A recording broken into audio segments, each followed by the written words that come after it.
सर्वगुण संपन्न दुनिया में कोई नहीं हुआ।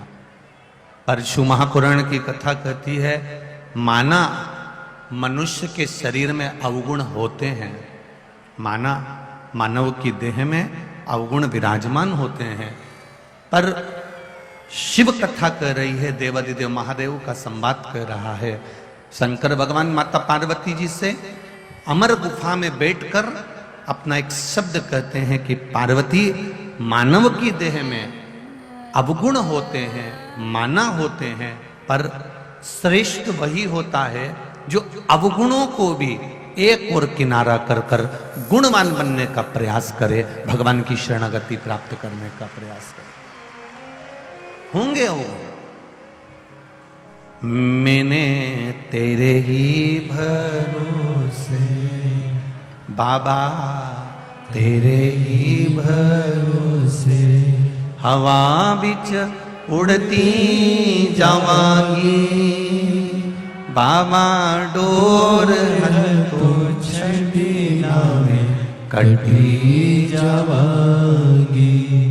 भोले मैं तेरी पतंग, शंभू मैं तेरी पतंग। हम जब उसकी शरणागति की ओर जाएं, हम जब उसके भजन की ओर जाएं, हम जब उसके कीर्तन की ओर जाएं, तो ये विचार कर कर जाना कि हम अवगुणों की खान है, पर मेरा मालिक, मेरा प्रभु, मेरा राम, मेरा कृष्ण, मेरा शिव मुझे अपनाएगा और एक साधारण से लोहे के टुकड़े को भी वो एक कोहिनूर हीरा बना सकता है, ये निश्चित।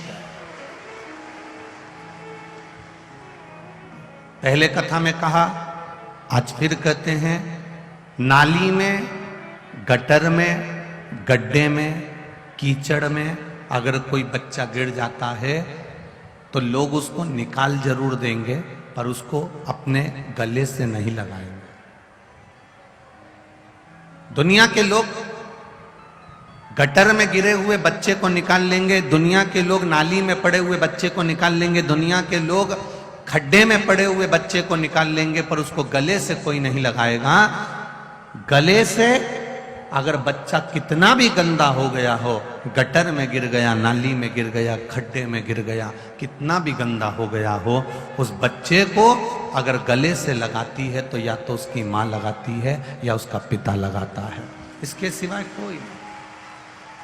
उसी तरह जैसे गटर में गिरे हुए बच्चे को माँ और पिता अपने गले से लगाते हैं, उसी तरह कहीं काम में, कहीं लोभ में, कहीं आसक्ति में, कहीं वासना में, कहीं तृष्णा में, कहीं मोह में, कहीं लोभ में, कहीं काम में, कहीं गलत विचारों में डूबे हुए मनुष्य जब भगवान के पास में जाता है, भोलेनाथ के मंदिर में एक लोटा जल चढ़ाने जाता है, जब कहीं शिव महापुराण की कथा में पहुंच पाता है, जब कहीं परमात्मा की भक्ति में पहुंच पाता है, तो ये तो लोभ में, ये आसक्ति में, तृष्णा में, ये वासना में, ये आसक्तियों में इतना कीचड़ में फंसा हुआ होता है, इसके बाद भी मेरा देवादिदेव महादेव उसको अपने गले से लगा ही लेता है।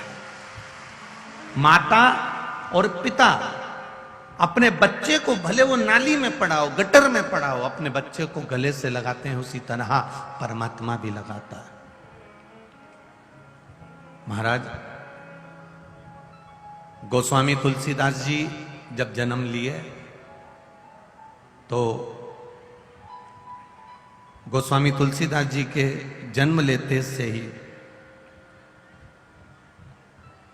उनके पिताजी बड़े विद्वान, बड़े ज्योतिषाचार्य, और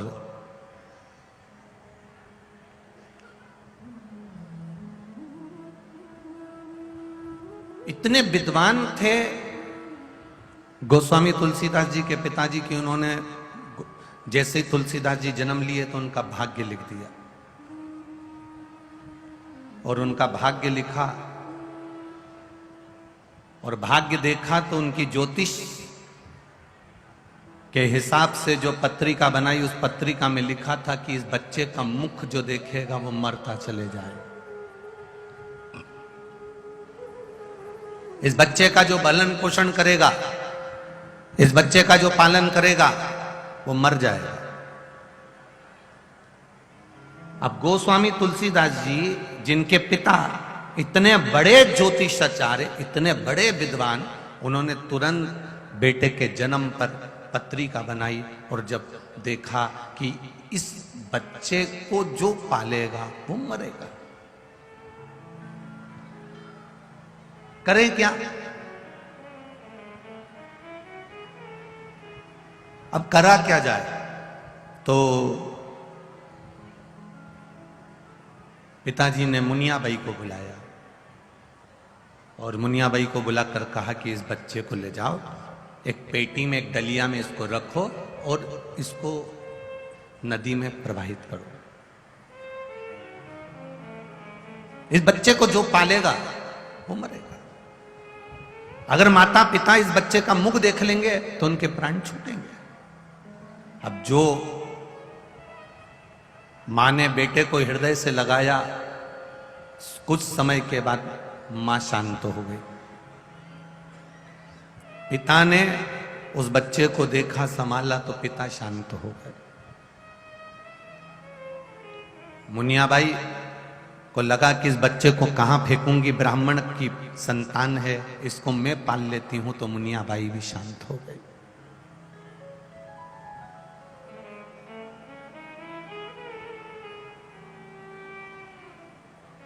कौन संभाले? कौन?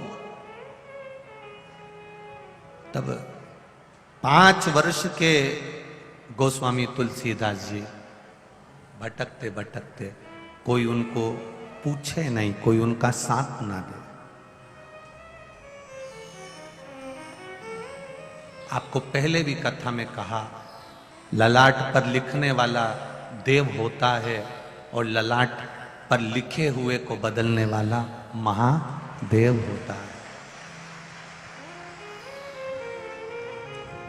दुनिया में किसी की सामर्थ्यता नहीं कि कोई बदल दे। अब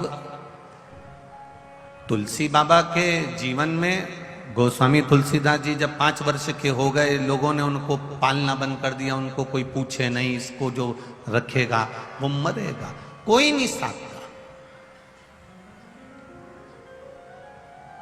एक किसी ने उनका हाथ पकड़कर गुरु नरसिंह दास जी के पास में ले जाकर छोड़ दिया। शास्त्र कहता है ये गुरु नरसिंह दास जी कोई दूसरे नहीं थे। संत सदगुरु ये साधारण नहीं होते। अगर ये संसार में जीते हैं तो परमार्थ के लिए जीते हैं, तो ये शिव का ही एक स्वरूप होते हैं, ये कोई दूसरा नहीं। आज हमारे बीच में ददरुआ धाम वाले महाराज जी विराजमान हैं। जंगल में भी श्री हनुमान जी की सेवा करते करते उन्होंने जंगल में भी बाबा को ऐसी भक्ति करी कि वो जंगल भी मंगल हो गया। ये संत हो, ये सदगुरु, ये एक आनंद का विषय होता है। महाराज गुरु नरसिंह दास जी के पास में किसी व्यक्ति ने ले जाकर छोड़ दिया तुलसीदास जी को। नरसिंह दास जी को सूचना दी कि इस बच्चे का जो पालन करता है वो मरता है। अब कोई नरसिंह दास जी कोई साधारण तो थे नहीं, शिव का एक अवतार, संत सदगुरु, मार्ग दिखाने वाला। चाहे घर में माता हो, चाहे पिता हो, चाहे तुम्हें मार्ग दिखाने वाला कोई भी होगा, तुम्हें मार्ग दिखाने वाली अगर तुम्हारी धर्म पत्नी भी होगी, तुम्हें मार्ग दिखाने वाला तुम्हारा पति भी होगा, तुम्हें मार्ग दिखाने वाला तुम्हारा भाई होगा, तुम्हें मार्ग दिखाने वाला कोई तुम्हारा सखा, कोई बहन, कोई जमाई, कोई आदि कादिक जो भी होगा, जो तुम्हें सही मार्ग पर ले जाकर छोड़ रहा हो, समझ लेना वो तुम्हारा रिश्तेदार नहीं, वो देवाधिदेव महादेव का एक स्वरूप है।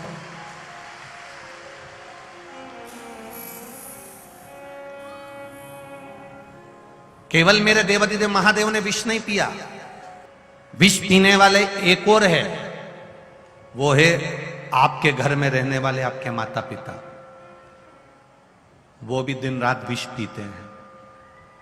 जैसे महादेव विष पीते हैं, वो भी रोज विष पीते हैं। किसी ने कुछ कह दिया, उन्होंने सुन लिया, किसी ने कुछ बोल दिया, उन्होंने सुन लिया। ये एक जहर पीना एक साधारण सी बात है, पर दुनिया के ताने सुनकर उसको निगल जाना ये एक बड़ी विशेष बात है,